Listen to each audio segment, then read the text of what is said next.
Nindot kayo ang atong unang pagbasa nga nagpahinomdom nato nga makaila ra gid tas Ginoo basta maghigugmaay ta kay ang Dios gugma. Lingay mong tupad ina kanunay kang nakaila sa Dios. Pananglitan kamong mga asawa, kanunay bagid mong makaila sa Dios diha sa inyong bana? Tubag, yes or no? Kinsa dinhing asawaha nga wa gyud kayaw-yaw sa bana sud karong tuiga. Tasa ka mo? Naay usa nga ni isa ambot di baka na bakakon. Magyaw-yaw nagikas imong bana or sa imong asawa o sa imong mga anak, wa na kakaila sa Ginoo diha ni anang imong giyaw-yawan. Kaya di man jud ka magyaw-yaw sa Ginoo, makayaw-yaw di ka sa Ginoo diyan. Muna inig yaw-yaw nato, inig kasuko nato, inig pamakak nato, inig ilad nato sa atong isig katao, pasabot wa na ta maghigugmaay o wa na ta kailas Ginoo, giyawaan na ta. No? Ina lingian sa imong tupad, ina kapila naman kagiyawaan. Ana. Mao na, kung maghigugmaay ta, nakaila kita sa Dios, kay ang Dios gugmaman. Ang pangutana, unsaon man paghigugma. Mauna na siya diha. Kay daghan kay nato magsigingong I love you, love kay nako Father ang Ginoo, love kay nako ang simbahan, love kay nako ang akong pamilya, pero wa kahibaw unsa magid ng gugma ug unsaon paghigugma. Ako sa namalandong sad ko unsaon paghigugma. Kauyab man ko sa una og daghan-daghan. Pero napari na lang ko. Lisod baya ang kanadyung konkreto nga paghigugma ba? Pero sa akong pagpamalandong sa ebanghelyo o sa uban pa nakong mga kasinatian, nakahuna-huna ko og hatag og mga buhat or mga meaning sa pulong love, L-O-V-E. Nga kanina lang sa atong pamalandongan karon unsaon paghigugma. Ang L stands for the act of listening. Listen. Kung nahigugma ta, maminaw gid ta sa atong gihigugma. Nya kahigugmaon man ang Dios labaw sa tanan, unahon nato siyag paminaw.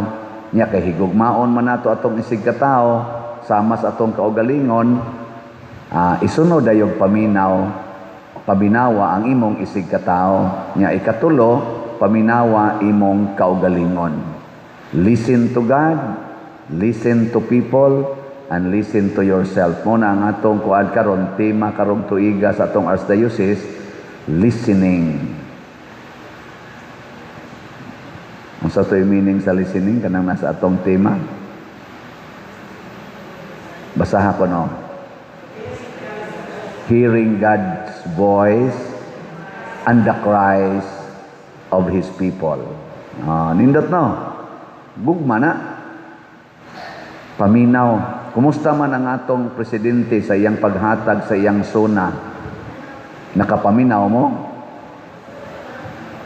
Unya, doon na ka siya'y ekspresyon sa iyang sona nga naminaw siya sa Ginoo o sa hilak, singgit sa mga Filipinos?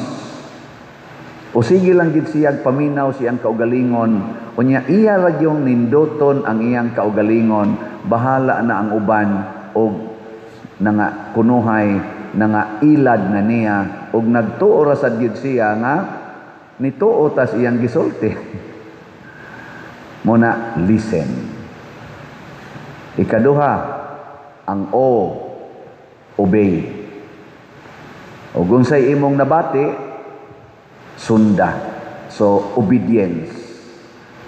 Obedience. Kinsang asawaha dinhi nga di gyud mosupak sa bana, tas kamot. Kinsa dinhing mga banaha nga di gyud mosupak sa asawa, tas kamot. Samot na. Kinsa dinhing mga ginikanana nga di gyud magsupak-supak sa mga anak, tas kamot. Samot na. Kinsa man dinhing mga anaka nga di gyud magsupak-supak sa mga ginikanan. Samot. Kinsa man dinhing parisyoner nga di gyud mosupak sa pari, mosunod dagis isultis pari, tas kamot. Istorya.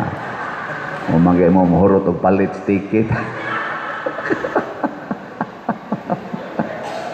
Ingon kong hutda, wa gyud hutda. Mo nang napataroy mga sobra pa 190,000 nga tickets. Meeting may gahapon og mga 3 ka oras sa atong PPC og PFC.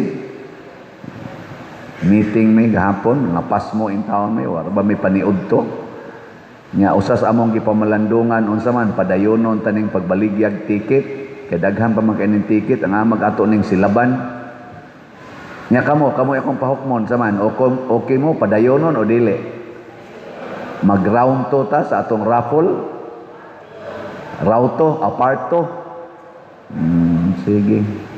Naiuban ni supak, nasa uban ni Oyon, pero galabi man ang ni Oyon, so nagka-desisyon may nga doon na tayo parto nga raffle draw. Kanusan ni himuon o niya sa December 8, 2026. So maugyapon nga ticket, maugyapon ang mga premyo, maugyapon ang mga pribilehiyo, katong 40 ka 15,000 na consolation, 8 katag 50,000 na third prize, 5 katag 100,000 na second prize, ug usa ka first prize na 500,000. December 8 ang atong second raffle draw. Sugod na tag pamaligya karon.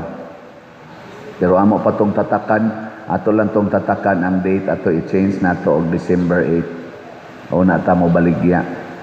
Kay maglibog niya sila nganong July 25. Congratulations sa mga winners sa first round nato or part 1 na raffle draw. Kaning atong mga winners, ako naman tong gibasa, no? Ang sa kuan 500,000 ticket number 014330 gi-claim na ni.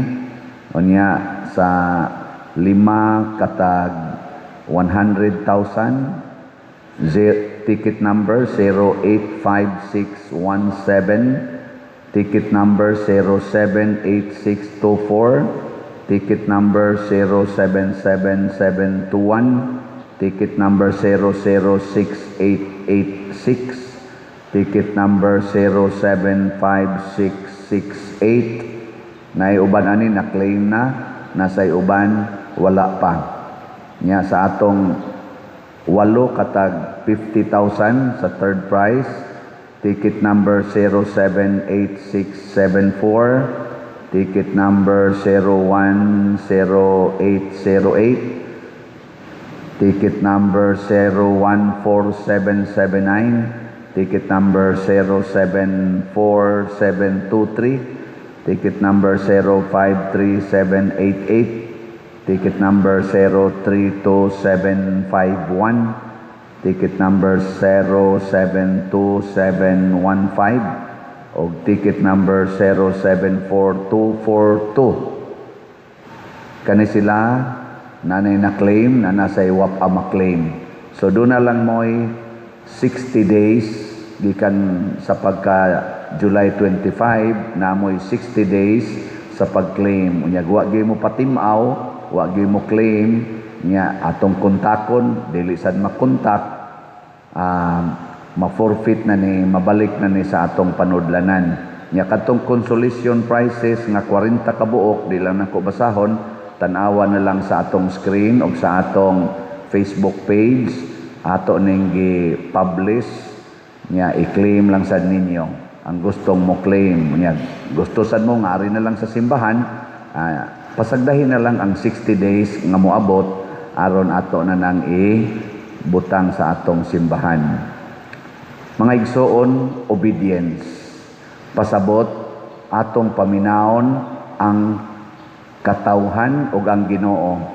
Unsaon nato pagpaminaw ang katawhan? Maminaw ta sa kinabag-an. Ang suna sa atong presidente, 90% sa akong tan-aw sa social media nagsaway sa iyang gipasulti. Mismo ang iyang igsoon nga si Senador Amy Marcos nagsaway sa iyang suna. 90 or 95% siguro sa comment sa social media nagsaway. Nganuman, wa niya tumana ang iyang mga saad sukad adtong pagkumpanya niya para eleksyon sa presidente niadtong 2022 ug ang gisaad niya niadtong iyang mga suna sugod sa una niyang suna hangtod sa iyang suna niadtong niaging tuig, wa niya tumana. Nya karon isaad na pod siya. Nisangko sa siya pagsaad niya itong niaging suna niya laging tuig. Ingon siya, naa natay train nga muagi, subway, muagi kunos ilawom sa yuta nga train. Karon ang iya nasang gisaad na nasa tay rocket ngadto sa taas. O pa gani mahimo ang train, mag-rocket na sad. So, kana bang mga saad unya pakyason dili tumanon, maigo ra gitas kanta ana nga paboritos at usas kanta nga paborito kaysa kong papa nga yang katakantahon, gihimo mo ang saad aron lang pakyason. Kadungog mo nang kanta ha? Sa gito nagtuno, gihimo mo ang saad aron lang pakyason. Kangilo. Mga igsoon, ang ikatulong litra sa pulong love, V, stands for virtues. Sa atong pagpaminaw, sa atong pagtuman, sa atong napaminaw sa Ginoo ug sa atong isig katao, mubuhat ta. Unya unsaon nato pagbuhat? Kinahanglan virtuous, pasabot mga maayong buhat. Muna si Marta, si Maria og si Lazaro managsuon nga midawat ni Hesus og mibuhat og maayo. Maayong buhat, dili daotang buhat. Matod pa ni President Marcos sa iyang suna kagahap. Ano sa to? Itong Lunes, ningon siya, sundin natin ang ebidensya kung saan tayo itinuturo para kuno papanagutin ang mga salarin sa korupsyon. O giyang giingon, marami na tayong napakulong, mga kontrasista, mga mambabatas. Pero kinsa may nakulong ang mambabatas na related sa flood control. Niya kuno, humantong na daw tayo nga ang ombudsman ready na sa pagsampa ng patong-patong na kaso against sa former speaker sa House nga mao si, wa man niyang hinganli pero ang gipasabot niya mao si Martin Romualdez, ang iyang pinsan. Wa niya nganli pero ningon siya, masakit man para sa akin. Sakitan gid siya. Pero unsa ka na? Unsa ka na nga pagkasultiha? Is it out of virtue, especially truthfulness, or panguan lang? Pangpalami lang sa atong paminaw? Kana man kung tao nga virtuous, truthful sa na siya, honest, di ba? Part man sa virtue, honesty, transparency, sincerity. Mo na mga virtues mo na. Sa inyong tanaw, sincere siya siyang gisulti? Honest siya siyang gisulti? Truthful siya siyang gisulti? Abangan ang susunod na kabanata. Unsa may mahitabo ko ng ato mga buhat virtuous. Mahimo dayon tang makalipay sa tong isig katao. Meaning, ang virtuous person muhatag og kalipay siyang isig katao. Mao na ang Ginoo naghatag og kalipay nato. Di ba? Kay nagbuhat man siya virtuous actions. Kinsang asawaha din hibe or banaha nga moingon ako pader naghatag gyud kog kalipay sa akong asawa or sa akong bana. Ta sa kamo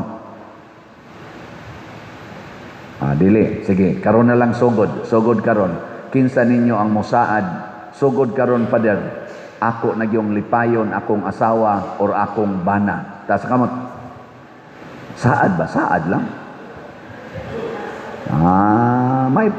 May pabungbong Marcos kamao pang mosaad. Kamo di mo mosaad? Uy, kawa ninyo'y ayo. Di gid ninyo lipayon ang inyong bana o inyong asawa. Kinsa ninyo mosaad nga pader sugod karon lipayon na gid namo among parish priest. Ta sa kamot. Wa gyapon. Ako pangutan ako. Tinala sa kumuisay. Pero promise ni nako ninyo di gyud ko mohonong og baligyag raffle ticket ba para mahuman ning ato mga projects. Malipay ba mo nga nalipay ba mo nga nanatay adoration chapel? Very good. Sige gimudag adoration ha nya ampo ngayo paminaw sa Ginoo. Nya nalipay mo nga malipay mo nga mahuman atong bell tower. Lipay man dai mo diay.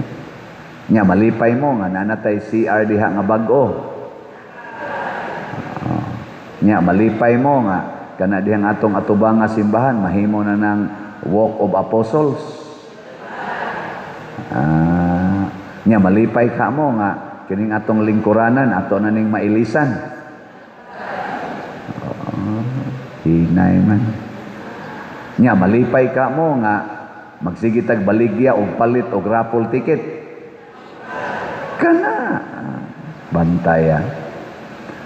Ang katapusan kanang E, unsa man? Ang L, listen. Ang O, obey. Ang V, virtuous. Ang E, guess. Wow. Eternal. Kasi nakatagaan. Pwede na mo mamatay. Pasabot, ang nahigugma di ay dili lang maghuna-huna aning kalibutana. True love brings the beloved to eternal life. Mao na nga si Kristo ningon, ako ang pagkabanhaw, ako ang kinabuhi. Dili ta dadon lang ni Kristo, for God so loved the world, He gave us His only Son. Dili lang kay anhitan niya din hilipayon, anhitan niya din hiluwason, ang iyang yung tumong dadon ta niya sa iyang eternal home. Lingay mong tupad. Last na lang lingi. Ingna, ikuyog tikas langit. Ingna ba? Ingna. Kana, ikuyog yus langit ang inyong mga anak, ang inyong mga igsuon, ang inyong mga silingan. Asa katadadoon aning Bongbong Marcos karon atong presidente? Langit o impierno? Kaning ato ro mga congressmen nga kusog kay ni pakpak. Ambot ni pakpak baka matud pa sa usa ka komentarista, ni pakpak baka si Rufil man siguro to banyot bugal-bugal non kay tingog. Kusog ini pakpak si ang mga congressman pag-ingon nga patong-patong kunong kaso ni Romualdez kay matod pa ni Bongbong Marcos, hindi ako pangulo sa aking pamilya, sa aking kaibigan. Aporti nilang pakpak. Niingon dayon si Attorney Ropel, nalingaw ko siyang comment ba siya, akong pangitaon si Jinky Luistro, og ni pakpak ba? Kaya ka naman ko Jinky Luistro, si katong pangumpanya, sige man ko sige nga, back of the best ko nung speaker, si Martin, niya bakit may AX, bakit may tupad, bakit may, anong sa to, katong farm to market ba to? Dahil kay speaker, dahil kay speaker, dahil kay speaker. Purtib, siyagit ko na siyang maayo, nga murag ni paggaw na yung tingog, sigihan sa replay ni Ropel, nindot sa paminaw na, siyagit siya, Speaker Martin, amot ni pakpak ba kasi, kuan? Nya kay ang asawa ni Martin Romualdez o ang iyang anak, congressman man pod, ni pakpak ba kasi lato? Ni pakpak? Wako kibaw. Mao na dadagyod sa langit. Ug unsaon man pagda sa langit, matod pa ni Kristo, matod pa diri sa atong unang pagbasa, ang pagpasaylo gyud sa mga sala. Tabangan nato nga mapasaylo ang mga sala. Muna ang inyong mga anak, pasimbaha gyud, ang inyong kaubas kinabuhi, pakumpisala gyud, at least once a year, unya magpasaylo ay tas atong mga sala. Dili ta magsigig tulisok. Mga igsoon, ang eternal life mao ang eternal happiness. Hinaut unta sama ni Marta, Maria ug Lazarus, mahimo unta tang mag-aambit ug magkita kita, musangko kita didto sa langit. Iampo sab nato kining ato rong presidente, kining iyang mga kauban sa gobyerno ug kaming mga kaparian gikan sa Santo Papa nga Regius Ubos nga kamao gid unta ming muda sa katawhan padung Dios langit, and that is love, listen, obey, virtuous and eternity.